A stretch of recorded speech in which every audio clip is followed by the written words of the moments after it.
You can have the best science, right? Just an awesome idea. But if that institute does not work on that, no matter how great it is, or they don't have dollars allocated to that topic, it's not going to get funded.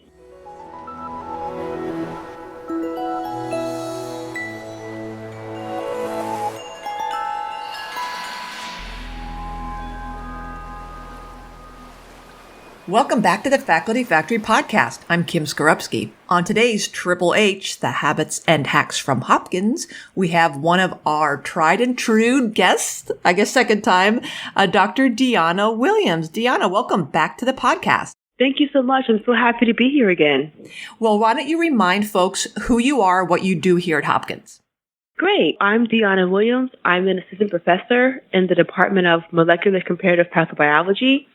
And in my lab, we're very interested in HIV and how it impacts neurologic function. We spend a lot of time thinking about cognition and mental health, and we focus on the immune response, genetic contributions, and also the pharmacology of how antiretroviral therapies impact your brain. Friends, if you didn't have a chance to hear Dr. Williams' podcast episode, scroll back through the series and you'll see her there. We talked last time about R01s and networking and how she was able to get 10 papers out the door during COVID last year, 3 of them, first author or senior author, and how she was doing so well and really has been knocking out of the park since her training with getting grant funding. So she and I talked offline and I said, oh my gosh, we need to have you back on to talk about grant writing. So that's why Dr. Williams is here. So take it away, Dionna. Yeah, there are 2 main things that I was reflecting on that I think have been very helpful in me securing grants. And I think one of the first ones is being savvy and being very strategic about where you apply. And I'm talking mostly about the NIH. And that's the fact that the NIH has all of these different ICs and sensors, right? And they all have their own very unique scientific areas of interest. And sometimes your work can only fit into one area. Right? If you're looking at cancer, NCI is kind of the best one. But there are other times when your work can kind of go to different institutes depending upon how you pitch and kind of how you sell what you're working on. Mm-hmm. And that's something that's been very much a part of my career because I work on HIV, which can go to NIAID, which is the Infectious Disease Institute. But because I work on HIV neuroscience, I can go to MH, which is mental health, or NDS, which is neurologic disease and stroke. And depending upon what I'm looking at, I can even go to other agencies. Like if I'm doing health disparities, I can go to NIMHD. And so I think just being aware of where your work fits in and how you want to sell it is really important because each institute has different funding priorities. They have different pay lines, which means that they have differing amounts of dollars that they're going or different scores that are fundable depending upon how much money they have or their interest. Sometimes they have differing success rates. And so there are times where your work, you might not think it's a natural fit somewhere, but if you may sell it, you may have a better chance of getting funded. Yeah. And that seems to have worked really well for me, just being flexible and thinking about how I'm going to make my work fit into the overarching interests of a particular institute. You're saying 2 things that just right away made me reflect on my own career and how sometimes I see junior faculty members, particularly early career faculty members say, well, basically you don't know what you don't know. So if you come up through your graduate, postdoc training and you're working really hard to get primary data and get training grants, you may be stuck in this, not stuck, but you only know, for instance, for me, for gerontology, NIA, National Institute on Aging. So I think, well, I'm a gerontologist. I'm doing aging research. This is it. And all my mentors are here. And this is where my mindset is here. But what you're talking about, and I hope the audience members get this, especially if your early career, is broadening your scope and your frame and your lens and poking your head up out of your own little institute or center niche and see what else is out there. You don't know what you don't know. I guess this is hopefully maybe some people thinking, oh, geez, let me explore these other institutes and see what are their mandates. What are they calling for? What are they funding? What are they doing? And then talk to mentors and try to think of other avenues, like you said, where you might kind of stretch your research into other institutes. How else would faculty know how to do that? Again, back to the whole you don't know what you don't know. Exactly. So I actually spend a lot of time looking at the Institute's websites because on the websites, there's so much good information. They tell you exactly what they're interested in. They tell you their budget and what they have money allocated to. And it just helps you really think about where you're going to submit. For instance, since I work on HIV, each institute has dedicated money that they are congressionally mandated to give to HIV. So even though you may go to aging, you may look at aging and HIV, that kind of thing, which people may not necessarily think about. So looking at the website just shows you exactly what they're interested in. Mm-hmm. And if you are aware of that, you can pitch it according to what they say they're interested in. Another outstanding tool is this thing called Nih Matchmaker. You just Google it, it'll come up. It's a place where you can enter text, either an abstract or really you can even put a specific aims page if you want to. You put the text in, you hit search, and you can do one of two things. You can look up a particular program officer, and that's helpful if you're trying to find someone you want to speak to about is your project within the scope of a particular agency. But another thing you can do is look to see which agencies have already funded work that has similar words to what you put in.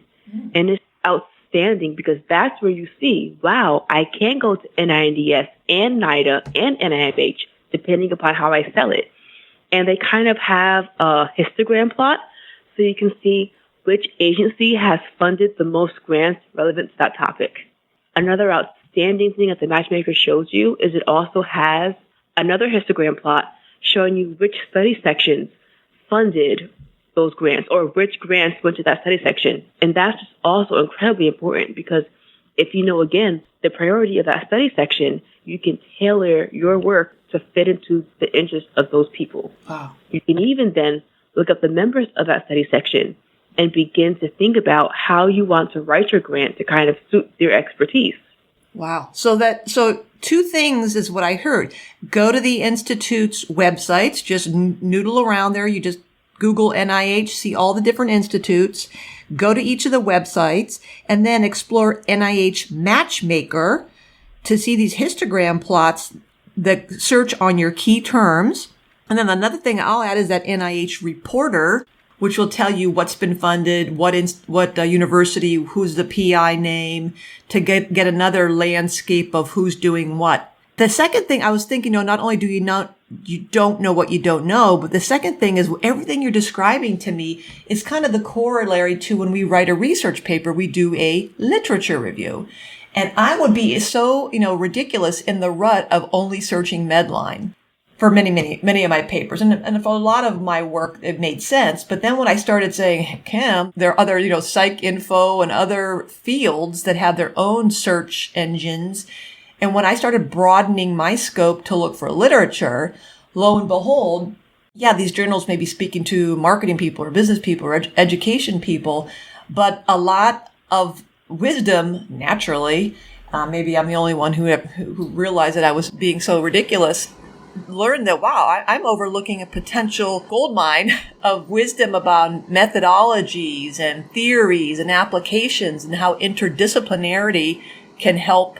So broadening the literature search is kind of what making me think of what you're doing with the grant. It's the same thing. You're doing a preliminary search to see what's available and then honing in on your particular application or paper, right? Exactly. It really is about trying to make sure that you're going really where you belong, because you can have the best science, right? Like just an awesome idea.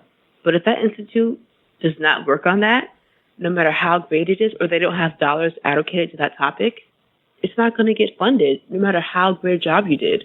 Love it. And so a lot of frustration sometimes with not getting grants, you can kind of minimize that by just making sure you're really targeting and thinking carefully about where you're going to submit. Strategy, being savvy, and learning how to sell your work to the best institute. I love it. These are great tips. And when you talk about grant writing, I think a lot of times people, or the grantsmanship or the art of grant writing, people's eyes glaze over and you think about all the nuts and bolts of writing. But this is part of the art of grant writing, is exactly what you described. A lot of times that people don't think of, or we don't think about this initial, the pre work of writing a grant. You don't just jump on the first things in front of your face. So you're talking about being very planful, strategic, and maximizing your efforts, because we know how much work and blood, sweat, and tears it is. So why not maximize getting the right fit for your work? So I think this is so wise of you, and I'm so glad you shared it. Did you want to share anything else, Dr. Williams? Yes, there was one more tip that I wanted to share that I think has really been helpful for me. And I think it's really a simple tip. Well, it sounds simple. It's a little harder to implement sometimes, but it's a writing strategy. And I think that tip is to kind of write as plainly and simply as possible. You want to have your science just be just so easily understood by any kind of scientist.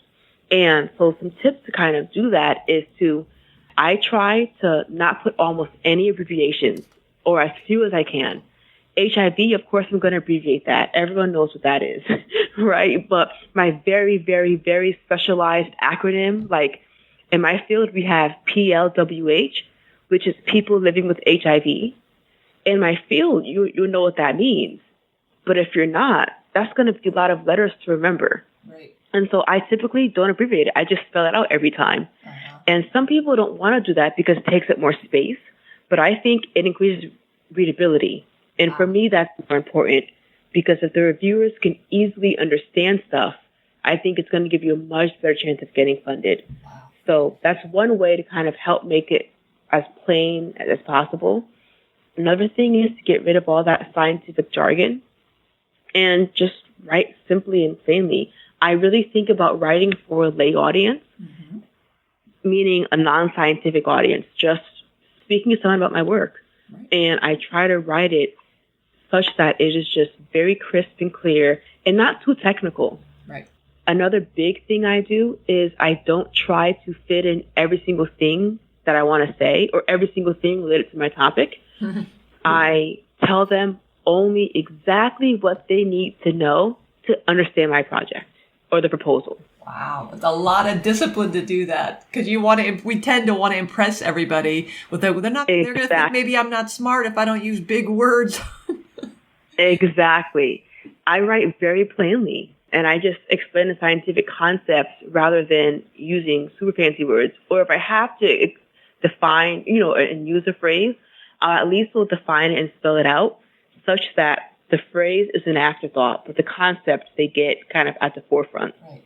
Because you're thinking about these reviewers, like you said, they're tired, they're exhausted, they're doing a lot. They may be not exactly the content expert in your field, and you're going to annoy them if they have to go find the legend or keep flipping back and forward or scrolling back in the text to find what does that acronym mean. And you think, well, that's hard work, and I don't have the kind of time to do that. And guess what? It's not about you. You have to look at the reviewer. How seriously do you want to get funded? This is not about making your life easier. I like how you flipped that and said, no, this is completely putting yourself in the reader's shoes and making it easy for them, making it a good experience that they actually feel good. Like, I understand what's going on here. I get this. And of course, your credentials and your biosketch will amplify and justify the fact that, okay, you have earned credibility, you have papers, you obviously are smart, don't need to speak Greek in your application. That's exactly it. I think it's just so important to make sure that they understand. I was just on study section and I reviewed a grant for someone in my field, which is a very, very niche area. And I had to read this grant 5 or 6 times to understand it, because it was just so verbose and so hard to understand. Yeah. I'm so glad you're pointing that out, because that is such the mark of a good grant writer. What's the point? To communicate. And if you can't communicate clearly, it makes me question your ability to get a lab together, get a team together, do the work, and then certainly publish and present the data in a way that's understandable. I get the tendency to want to drill down and be heavy-minded and thick with heavy thinking, but gosh, doesn't everything come down to communication? And if you can't, and you're making someone who's respected like you and obviously funded read a grant 5 times, oh my gosh, that says something not good about anybody's work. If I have to read it that many times, now I'm mad. Exactly. And I think what it comes down to, kind of another strategy to have that very simple, easy, clear writing is to think about your grant as in you're telling a story. Right? You're giving them everything they need to know to follow the logic. You're setting up the background information of your disease or what you're studying. You're giving them the relevant background, only what they have to know for your project, nothing else. Just very, very focused on your particular issue at hand that you're going to focus on. You may give them some methods they understand, your hypothesis. It should flow so naturally, such that by the time you get to your aims, it's kind of like, of course, like, this is the most rational, logical thing. Of course she's going to study this because you've set it up so clearly that it just makes sense. That's right. You lead. I like the idea of, always give the example when I would do our study groups, our investigator groups, is that you're holding someone by the hand, or think about back in prehistoric times when there's nothing more compelling than sitting around a campfire and telling a story. And think of it, as soon as you're in a group of people and you say once upon a time, people's eyes get real big and their ears, perk up because, ooh, we're going to have a story. And there is a bad guy, this bad molecule, and he came across this beautiful molecule, and there are all these challenges, and they get together, you're telling a story, they get together, they break up, they come back together, and as you're holding the person's hand or telling the story around the campfire, like you said, they're thinking, oh, I bet I know what's going to happen. Oh, I bet I know what's going to happen. And then if there's a surprise, they're like, oh, yeah, I see that. I see where that's going. But the reader or the listener is engrossed in your story, and they're getting excited because they can see it unfolding in front of their eyes, and they're curious, and they're right along with you, versus imagine listening to a story or watching a movie where you're like, pause and I got to rewind. Like, what is going on here? We got to start over. I don't understand what's happening in this movie. How did he do that? Or what's she doing? And who is she? Where'd she come from? Where's this character come from? They were never introduced in the beginning. So that kind of confusion certainly doesn't help you, and it frustrates the other people. Exactly. Yeah. That's exactly it. And you don't want a frustrated reviewer. I think that's the worst thing you could possibly ever have when it comes to a grant. Right, because then they're looking for a reason. They're not on your side. Now it's an adversary because there's probably some psychological component to it, like making me feel stupid, or you're wasting my time, or you're putting them in a bad mood. Then I'm kind of almost like somehow prone to look for things to poke holes. If this person can't tell me a good story, the methods are probably wrong. The stats I'm not going to count on. And now I'm looking almost a self-fulfilling prophecy where this is just garbage.